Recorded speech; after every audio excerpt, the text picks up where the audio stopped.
सभी को नमस्कार। हम पढ़ रहे हैं यूपीएससी फिलोसफी ऑप्शनल में वेस्टर्न फिलोसफी यानी पाश्चात्य दर्शन, दर्शन शास्त्र वैकल्पिक में पाश्चात्य दर्शन। तो इसके पहले भी एक क्लास हो चुकी है जिसमें हमने देखा था कि दर्शन शास्त्र का मतलब क्या होता है, दर्शन शास्त्र का मतलब क्या होता है और इसके प्रकार देखे थे। जैसे अगर हम देखें दर्शन शास्त्र, तो दर्शन शास्त्र का मतलब क्या होता है, देखना। अब देखना जैसे अंतरात्मा की दृष्टि से परम तत्व को देखना ताकि मोक्ष की प्राप्ति हो, तो ये इसका वास्तविक अर्थ है। और इसका एक अर्थ और हो जाता है जैसे इंद्र के माध्यम से जगत को देखना ताकि भोग की प्राप्ति हो, तो ये क्या होता है, देखना यानी दर्शन। तो इसका अर्थ स्वीकार नहीं है, इसका अर्थ स्वीकार नहीं है। फिर हमने देखा था दर्शन शास्त्र का मतलब क्या होता है, फिलोसफी। फिलोसफी मतलब फिलोसोफिया, फिलोसोफिया मतलब फिलोस का मतलब होता है लव और सोफिया का मतलब होता है विजडम या नॉलेज। तो ज्ञान के प्रति प्रेम क्या कहलाता है, फिलोसफी। तो ये इसका शाब्दिक अर्थ था। फिर हमने देखा था दर्शन शास्त्र के कुछ प्रकार देखे थे। आइए हम देखते हैं दर्शन शास्त्र को। जैसे हमने पिछली बार देखा था कि दर्शन शास्त्र का यहाँ पर जैसे कुछ ब्रांच है, जैसे दर्शन शास्त्र में है तत्व मीमांसा, तत्व मीमांसा। दूसरा होता है ज्ञान मीमांसा, ज्ञान मीमांसा, तत्व मीमांसा, ज्ञान मीमांसा, तर्कशास्त्र, तर्कशास्त्र और नीति शास्त्र। क्या होता है, नीति शास्त्र। क्या क्या मतलब होता है इसके, क्या क्या इसके बोलते हैं प्रकार, तत्व मीमांसा, ज्ञान मीमांसा, तर्कशास्त्र और नीति शास्त्र। जो तर्कशास्त्र है ये हमारे सीसेट में है और ये हमारे जीएस 4 में है, जीएस पेपर 4 में है। तो ये क्या हो गया, नीति शास्त्र, ये हमारे जीएस पेपर 4 में है। और फिर आता है तत्व मीमांसा। तो पिछली क्लास में हमने तत्व मीमांसा के बारे में पढ़ा था कि मीमांसा का मतलब क्या होता है। मीमांसा का मतलब क्या होता है, अगर हम ये देखें मीमांसा तो इसका अर्थ होता है तत्व की, जैसे मीमांसा का मतलब होता है खोज, समीक्षा, खोज, समीक्षा, विवेचना, विवेचना और वर्णन। क्या होता है, खोज, समीक्षा, विवेचना, वर्णन। तो इसका ये अर्थ होता है खोज, समीक्षा, विवेचना, वर्णन। तो जैसे हमने देखा था तत्व मीमांसा, तो तत्व मीमांसा का मतलब क्या हो गया, तत्व की खोज, तत्व की समीक्षा, तत्व की विवेचना और तत्व की वर्णन, तत्व का वर्णन, ये इसका अर्थ होता है। अब यहाँ पर हम देखें तो तत्व के बारे में दो विवाद हैं। एक तो संख्या को लेकर विवाद है, संख्या को लेकर विवाद है और स्वरूप को लेकर विवाद है। संख्या को लेकर विवाद है और स्वरूप को लेकर विवाद है। अगर हम यहाँ पर देखें संख्या को लेकर कैसे, जैसे कोई बोलता है कि एक तथ्य है, यहाँ पर कोई बोलता है दो तथ्य है, यहाँ पर कोई बोलता है अनेक तथ्य है, कोई बोलता है एक तथ्य है, दो तथ्य है, यहाँ पर अनेक तथ्य है। स्वरूप को लेकर भी इसमें विवाद है, जैसे कोई चेतन तत्व मानता है और कोई भौतिक तत्व मानता है, चेतन और भौतिक। तो अगर हम देखें एक तत्ववाद, हम पिछली क्लास में भी चर्चा कर चुके हैं। एक यहाँ पर एक तत्व मतलब एक तत्ववाद, क्या है, एक तत्ववाद, एक तत्ववाद। तो जीवन और जगत के मूल में, जीवन और जगत के मूल में, जीवन और जगत के मूल में एक तत्व की सत्ता मानने वाला सिद्धांत क्या कहलाता है, एक तत्ववाद। जीवन और जगत के मूल में एक तत्व की सत्ता मानने वाला सिद्धांत एक तत्ववाद। इस प्रकार जीवन और जगत के मूल में दो तत्व की सत्ता मानने वाला सिद्धांत द्वैतवाद या फिर दो तत्ववाद, और ऐसे हो जाएगा अनेक तत्ववाद या बहुतत्ववाद। इस प्रकार यहाँ पर भी जीवन और जगत के मूल में चेतन तत्व मानने वाला सिद्धांत आध्यात्मवाद। क्या हो जाएगा, आध्यात्मवाद। ये हम सब पिछली क्लास में पढ़ चुके हैं, थोड़ा रिवाइज कर रहे हैं। भौतिक मानने वाला सिद्धांत भौतिकवाद। जीवन और जगत के मूल में भौतिक मानने वाला सिद्धांत क्या हो जाएगा, भौतिकवाद, भौतिकवाद। तो ये हमने पिछली क्लास में पढ़ा था। आज हम जानने वाले हैं ज्ञान मीमांसा। ये हमने तत्व मीमांसा पढ़ चुके थे, आज हम शुरू करने जा रहे हैं ज्ञान मीमांसा। तो ज्ञान मीमांसा आखिर क्या होती है, आइए हम देखें ज्ञान मीमांसा। तो हेडिंग डाल लीजिए ज्ञान मीमांसा। तो सबसे पहले हमें पता है कि ज्ञान मीमांसा, तो मीमांसा का मतलब क्या होता है। मीमांसा का मतलब हमने देखा था खोज, समीक्षा, विवेचना, वर्णन। क्या होता है, खोज, समीक्षा, विवेचना, वर्णन। तो यहाँ पर जैसे ज्ञान की बात आती है, ज्ञान मीमांसा, तो ज्ञान की खोज, ज्ञान की समीक्षा, ज्ञान का विवेचना और ज्ञान का वर्णन। सही ज्ञान कैसे मिलेगा और हमें प्रत्यक्ष से मिलेगा, अप्रत्यक्ष से मिलेगा, सही ज्ञान की प्राप्ति के स्रोत क्या है, तो इन सब की चर्चा करेंगे ज्ञान मीमांसा में। हम ये सब देखेंगे, जैसे ज्ञान मीमांसा। ज्ञान मीमांसा, ज्ञान मीमांसा मतलब क्या होता है? ज्ञान की समीक्षा, ज्ञान की समीक्षा, ज्ञान की समीक्षा, विवेचना, ज्ञान की खोज, समीक्षा, विवेचना मतलब ज्ञान का जैसे इसका एक क्रम होता है, ज्ञान का खोज, समीक्षा, विवेचना और वर्णन। तो इसका ये अर्थ होता है, ज्ञान की खोज, समीक्षा, विवेचना और वर्णन। तो यहाँ पर कौन से ज्ञान की बात होती है? जैसे ज्ञान की बात तो हो रही है, लेकिन कौन सा ज्ञान? कौन सा ज्ञान? तो कौन सा ज्ञान? तो यहाँ पर कौन सा ज्ञान? सही ज्ञान या गलत ज्ञान? सही ज्ञान, सही ज्ञान या फिर यथार्थ ज्ञान, यथार्थ ज्ञान, यथार्थ ज्ञान। अब ज्ञान हमें कैसे मिलेगा? या तो हमको प्रत्यक्ष से मिलेगा या अप्रत्यक्ष मिलेगा। जैसे कैसे मिलेगा? अगर हम देखें ज्ञान कैसे मिलेगा, तो या फिर प्रत्यक्ष से मिल सकता है, प्रत्यक्ष, या फिर अप्रत्यक्ष से मिल सकता है, अप्रत्यक्ष,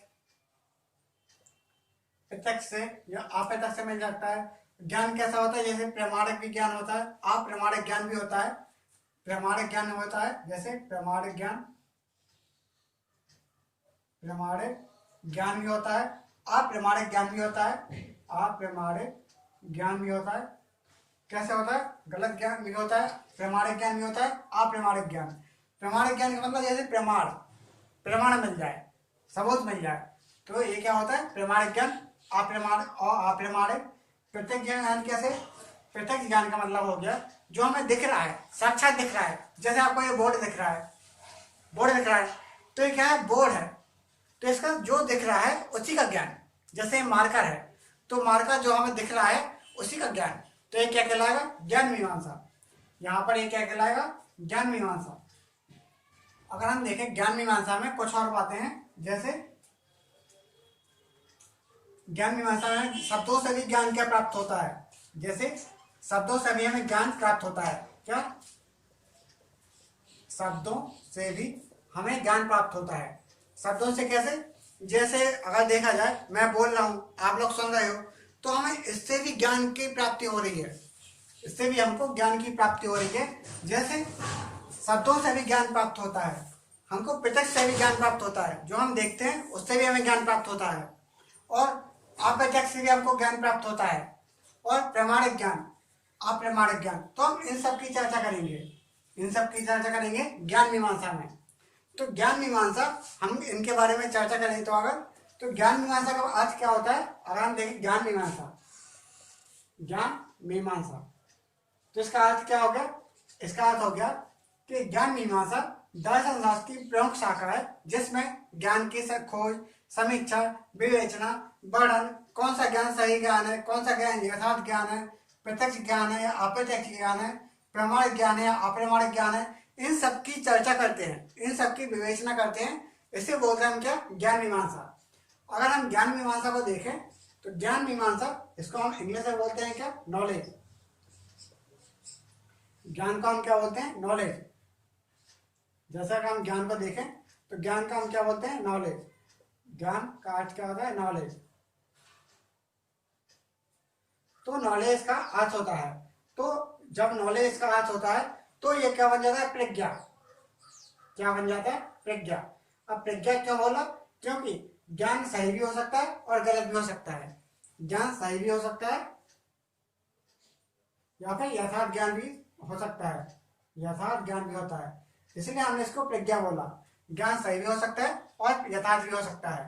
तो यहाँ पर हमें कुछ चीजें देखी, जैसे ज्ञान मीमांसा को अगर हम दोबारा देखें कि ज्ञान मीमांसा आखिर क्या है, ज्ञान मीमांसा आखिर क्या है, तो आइए हम देख लेते हैं ज्ञान मीमांसा। इसको आप लिख लीजिए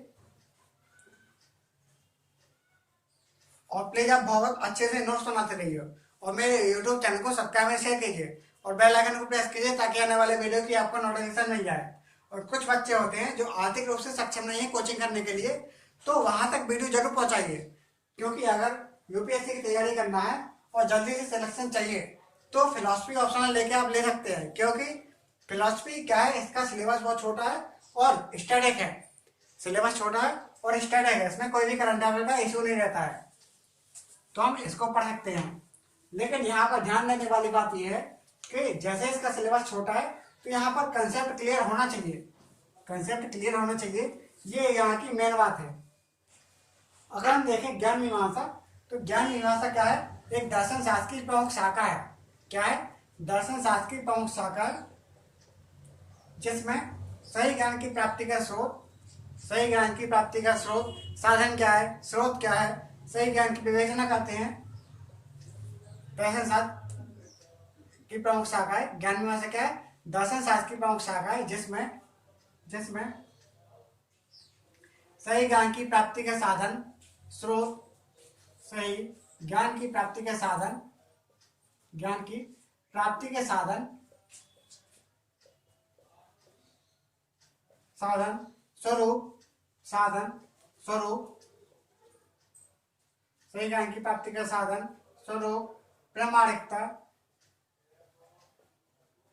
प्रामाणिकता, उसके बाद यहाँ पर सीमा, ज्ञाता ज्ञेय संबंध, ज्ञाता ज्ञेय संबंध आदि की विवेचना करते हैं, आदि की विवेचना करते हैं।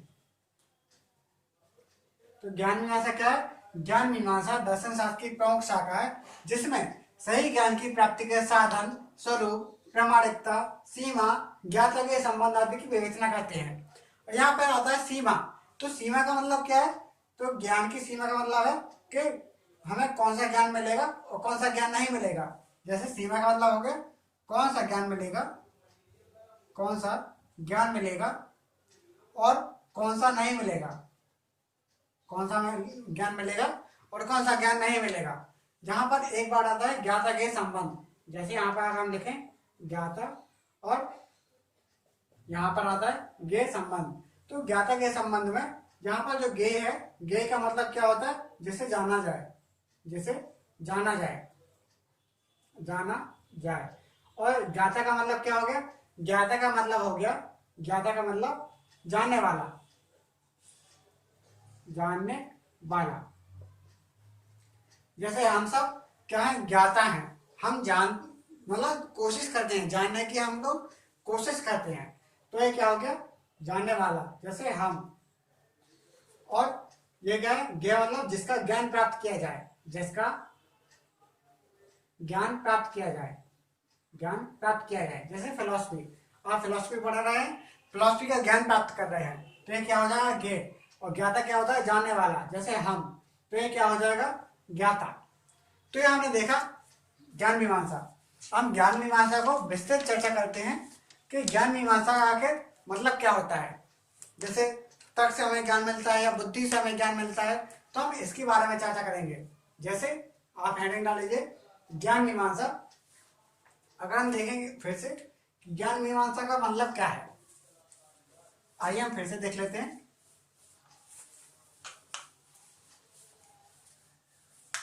और फिलॉसफी क्लास डेली चलेगी, फिलॉसफी क्लास डेली चलेगी, वैसे यूट्यूब पर चलेगी, जिसको पढ़ना हो पढ़ सकता है और फ्री ऑफ कॉस्ट रहेगी। तो अगर हम देखें ज्ञान मीमांसा, अगर हम देखें ज्ञान मीमांसा, ज्ञान मीमांसा,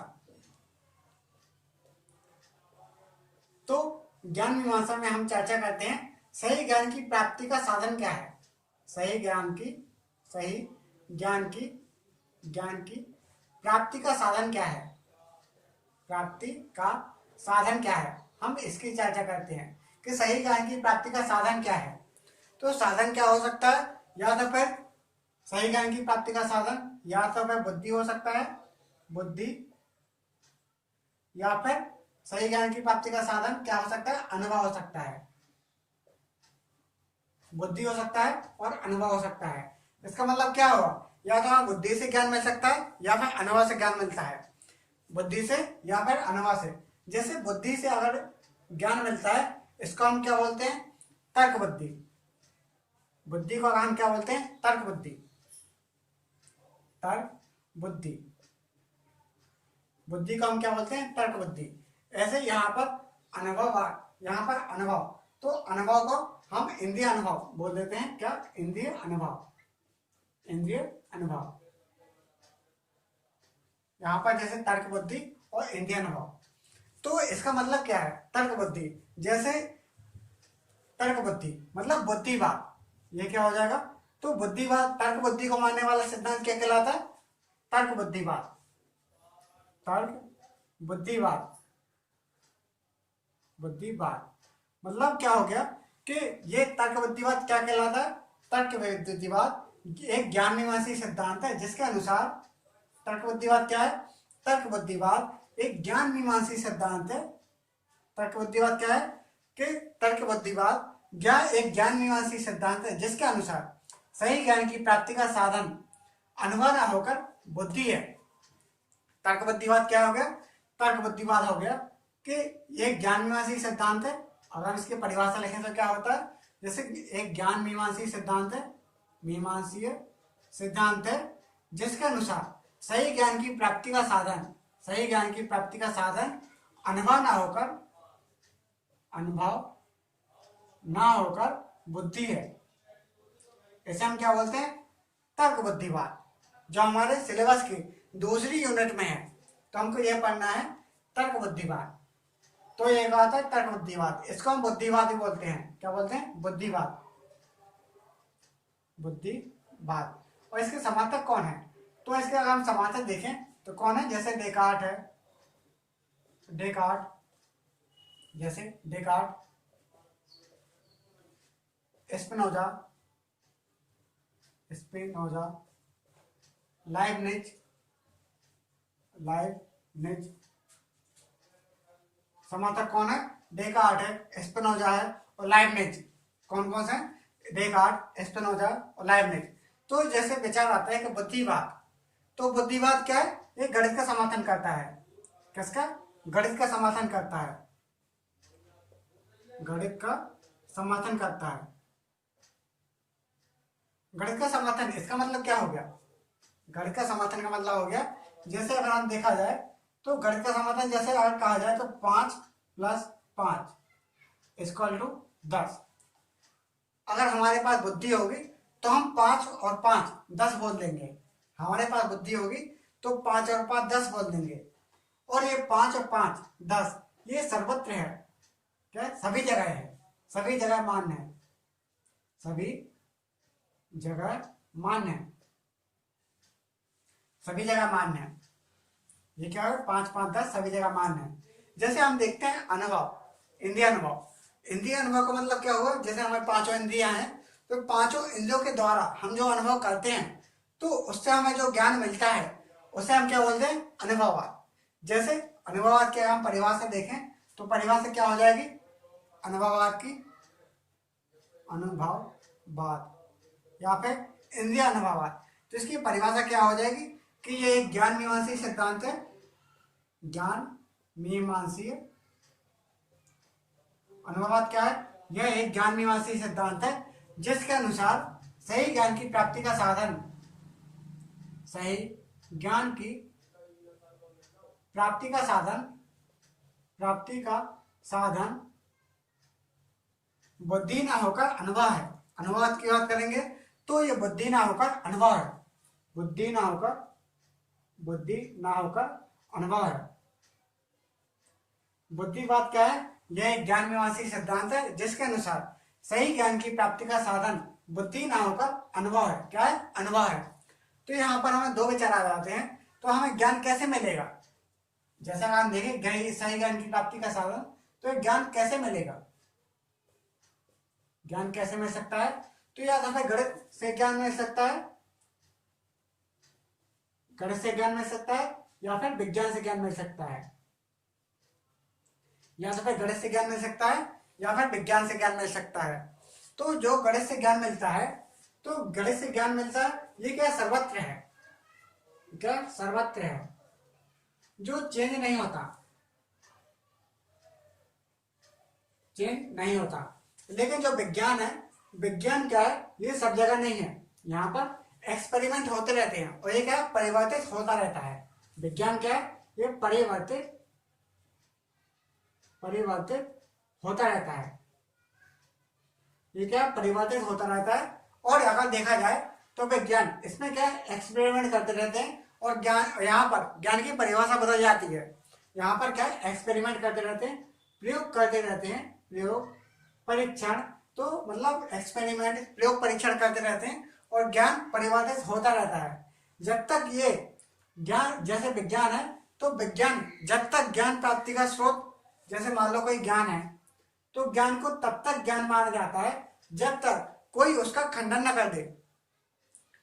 विज्ञान में जब तक ज्ञान माना जाता है जब तक कोई नया सिद्धांत उसका खंडन न कर दे, तब तक विज्ञान में एक ज्ञान माना जाता है। जैसे गणित, तो गणित क्या है, सर्वत्र है। जैसे यहाँ पर हमने देखा 5 5 10, 5 5 10, तो ये क्या है, सही ज्ञान है, सही ज्ञान है।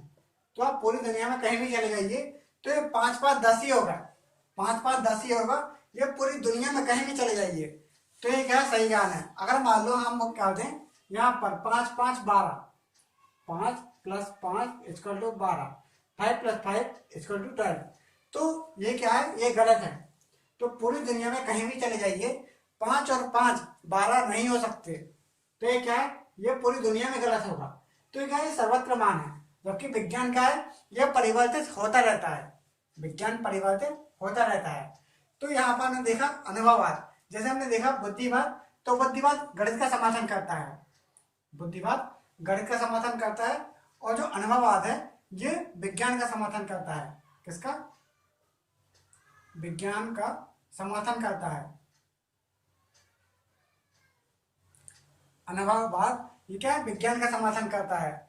जैसे अनुभववाद, तो जैसे हम देखा जाए इंद्रिय अनुभव, तो ये हम देखते हैं, जैसे आपको ये बोर्ड दिख रहा है, ये क्या है, परिवर्तित होता रहता है, परिवर्तित होता रहता है, परिवर्तित होता रहता है। अगर हम इसको कैसे देखेंगे, जैसे कहा जाए ये बोर्ड है, आपको ये बोर्ड सफेद दिख रहा होगा, आपको ये बोर्ड सफेद दिख रहा होगा, तो काफी लोगों को बोर्ड सफेद दिख रहा होगा। लेकिन क्या होता है, जब हम दूसरी जगह जाते हैं तो वहां पर बोर्ड काला भी तो हो सकता है, कहीं पर वो बोर्ड ग्रीन भी होता है, हरा बोर्ड भी होता है। तो क्या है, सभी जगह मान्य नहीं है, ये क्या है, सभी जगह मान्य नहीं है, ये क्या है, सभी जगह मान्य नहीं है। जैसे हमने देखा कि ये क्या है, विज्ञान वाद का समर्थन करता है और ये क्या परिवर्तित होता रहता है। और ये जब तक माने, जब तक कोई नया सिद्धांत, कोई नया इसको खंडित ना कर दे, ये जब तक मान्य, जब तक इसका खंडन नहीं हो जाता, जब तक मान्य तब तक इसका खंडन नहीं हो जाता। ये जब तक मान्य तभी तक मान्य, ये तभी तक मान्य, जब तक कोई इसका खंडन न कर दे, जब तक कोई इसका खंडन न कर दे, ये तभी तक मान्य है। तो हमने देखा क्या, बुद्धिवाद और अनुभववाद। तो हमने ये देखा, जैसे कुछ लोग बोलते हैं कि सही ज्ञान हमको बुद्धि से मिलता है, और कुछ लोग बोलते हैं कि सही ज्ञान हमें अनुभव से मिलता है, सही ज्ञान हमें बुद्धि से मिलता है। और कुछ लोग बोलते हैं कि सही ज्ञान हमें अनुभव से मिलता है, मतलब जो इंद्रिय अनुभव है तो उससे मिलता है। लेकिन बाद में डेकार्ट आते हैं, तो डेकार्ट बोलते हैं कि हमें इंद्रिय, ये बुद्धि और अनुभव दोनों से ज्ञान प्राप्त होता है। डेकार्ट आते हैं और बोलते हैं कि हमें दोनों से ज्ञान प्राप्त होता है। क्या, दोनों से ज्ञान प्राप्त होता है। जैसे एक एग्जांपल देखें, जैसे ये बोर्ड है, ये क्या है, पदार्थ है। जैसे ये मार्कर है या फिर एक बोर्ड है, आपको बोर्ड दिख रहा होगा, ये क्या है, बोर्ड है। तो ये क्या है, एक तत्व हो गया, ये पदार्थ है। तो ये इसको हम चर्चा करें, ये बोर्ड है, तो ये क्या हो गया, तत्व हो गया। बोर्ड कैसे बना है, इसका ज्ञान क्या हो जाएगा, अब कैसे बना है, तो ये क्या हो जाए, ज्ञान मीमांसा के अंदर आ गए, ज्ञान मीमांसा के अंदर आ गए। जैसे अगर देखा जाए तो ये क्या है, बोर्ड है, तो ये क्या है, तथ्य है, और ये कैसे बना है, तो हम ज्ञान मीमांसा के अंदर आ गए, ज्ञान मीमांसा के हम अंदर आ गए। जैसे कहा जाए तत्व मीमांसी सिद्धांत में अगर कहा जाए कि तत्व मीमांसी सिद्धांत में अगर कहा जाए कि दो तथ्य हैं, दो तथ्य हैं, दो तथ्य हैं, तो ये क्या होगा, तथ्य मीमांसी सिद्धांत हो गया। जैसा अगर कहा जाए कि दो तथ्य हैं तो ये क्या हो जाएगा, ये हो जाएगा तत्व मीमांसी सिद्धांत, तत्व मीमांसीय सिद्धांत।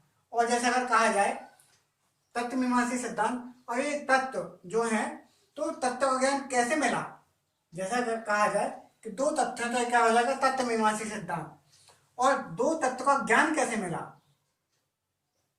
ज्ञान कैसे मिला, ज्ञान कैसे मिला, तो हम ज्ञान मीमांसी में आ जाएंगे। क्या, ज्ञान मीमांसी सिद्धांत, ज्ञान मीमांसा के अंदर प्रवेश कर जाएंगे, हम ज्ञान मीमांसा के अंदर प्रवेश कर जाएंगे।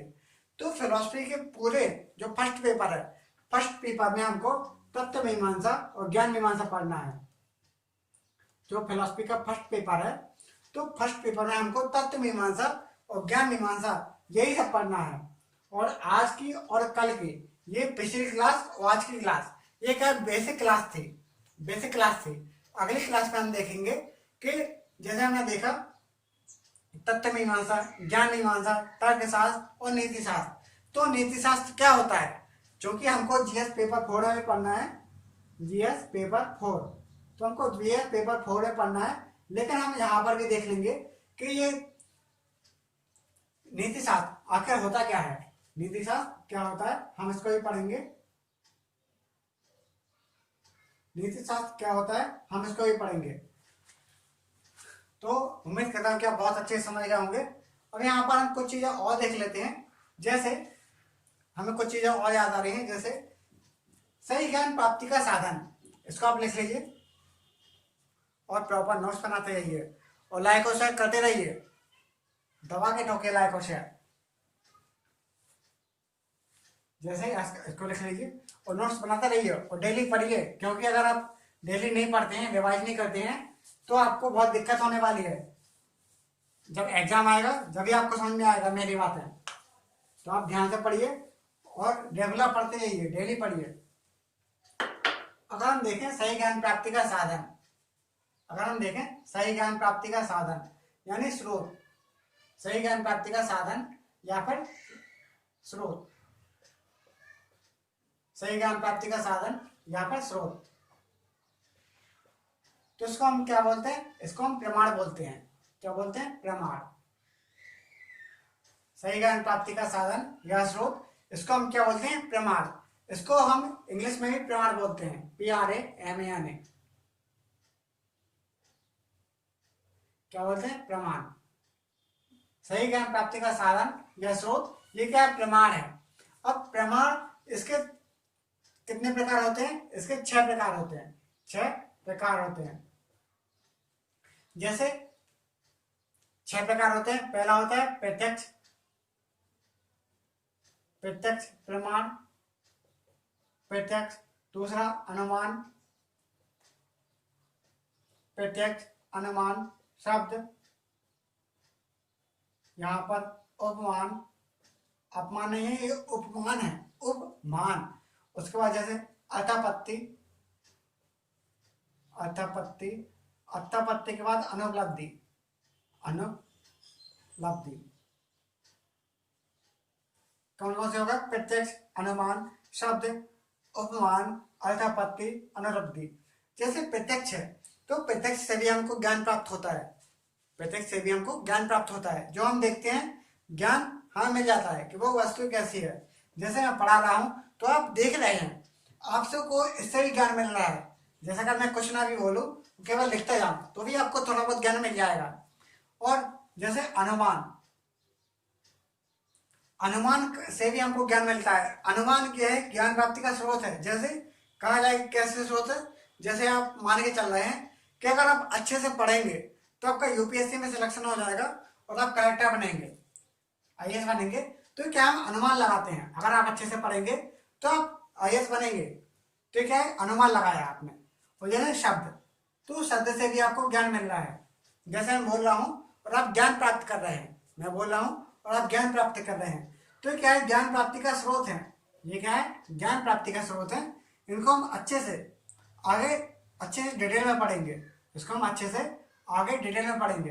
तो ये क्या है, ज्ञान मीमांसा क्या है, ज्ञान मीमांसा एक ज्ञान मीमांसी सिद्धांत है जिसके अनुसार सही ज्ञान की प्राप्ति का स्रोत यहाँ पर साधन प्रमाण है। प्रमाण कितने प्रकार के होते हैं, जैसे प्रत्यक्ष, अनुमान, शब्द, उपमान, अर्थापत्ति, अनुरब्धि। तो हमने ये देखा, तो यहाँ पर हमने देखा ज्ञान मीमांसा। अगली क्लास में हम देखेंगे नीति शास्त्र, नीति शास्त्र। और फिर उसकी अगली क्लास से हो सकता है कि अगली क्लास से भी ये हमारा पाश्चात्य दर्शन यानी वेस्टर्न फिलोसफी असलियत में शुरू हो जाए। जैसे हमको प्लेटो से शुरू करेंगे, प्लेटो, सुकरात, अरस्तु, तो हम इससे शुरू करेंगे। जो प्लेटो अरस्तु हमारे सिलेबस में है पहले ही उन्हें, तो हम वहां से शुरुआत करेंगे। तो कल या परसों 1 या 2 क्लास में हम प्लेटो अरस्तु पे आ जाएंगे। उम्मीद कर रहे हैं आप बहुत अच्छे समझ गए होंगे। और अगर आपको कोई डाउट आता है तो आप कमेंट कर सकते हैं और या फिर टेलीग्राम पे मैसेज कर सकते हैं। टेलीग्राम की आईडी आपको डिस्क्रिप्शन में मिल जाएगी। आज के लिए इतना ही, धन्यवाद।